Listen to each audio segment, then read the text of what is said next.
Breaking news. Senior IPS అధికారి PV Sunil Kumar social మీడియాలో సంచలన పోస్టు పెట్టారు.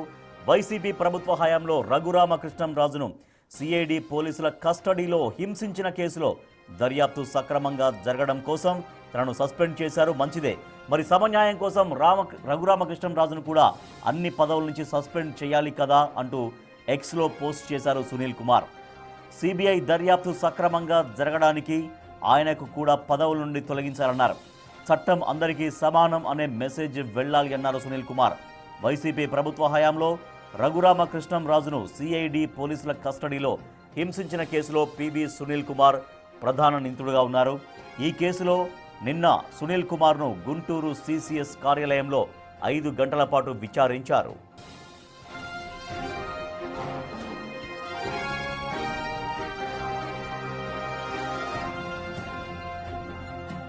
సీనియర్ ఐపీఎస్ అధికారి పివి సునీల్ కుమార్ సోషల్ మీడియాలో సంచలన పోస్ట్ పెట్టారు.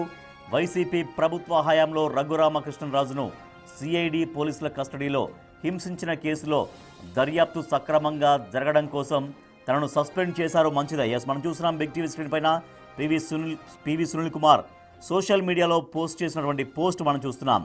దర్యాప్తు సక్రమంగా జరగడం కోసం నన్ను సస్పెండ్ చేశారు. మంచిదే. మరి సమన్యాయం కోసం రఘురామకృష్ణంరాజు గారిని కూడా అన్ని పదవుల నుండి సస్పెండ్ చేయాలి కదా.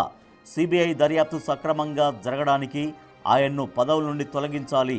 చట్టం అందరికీ సమానం అనే మెసేజ్ వెళ్ళాలి అంటూ పివి సునీల్ కుమార్ చేసినటువంటి ఆ పోస్ట్ ఇప్పుడు సంచలనం రేపుతోంది. సో ఇది తనకు న్యాయం జరగడానికి ఇది అంటే న్యాయం అంటే అందరికీ సమానంగా ఉండాలి. తనను ఈ రకంగా విచారించినప్పుడు రఘురామకృష్ణంరాజును పదవుల్లో ఎలా కొనసాగనిస్తారు, తను కూడా అన్ని పదవులు వదిలిపెట్టాలి కదా అంటూ ఆయన చట్టం అందరికీ సమానమనే మెసేజ్ వెళ్ళాలి కదా అంటూ ఆయన ఒక పోస్ట్ చేశారు.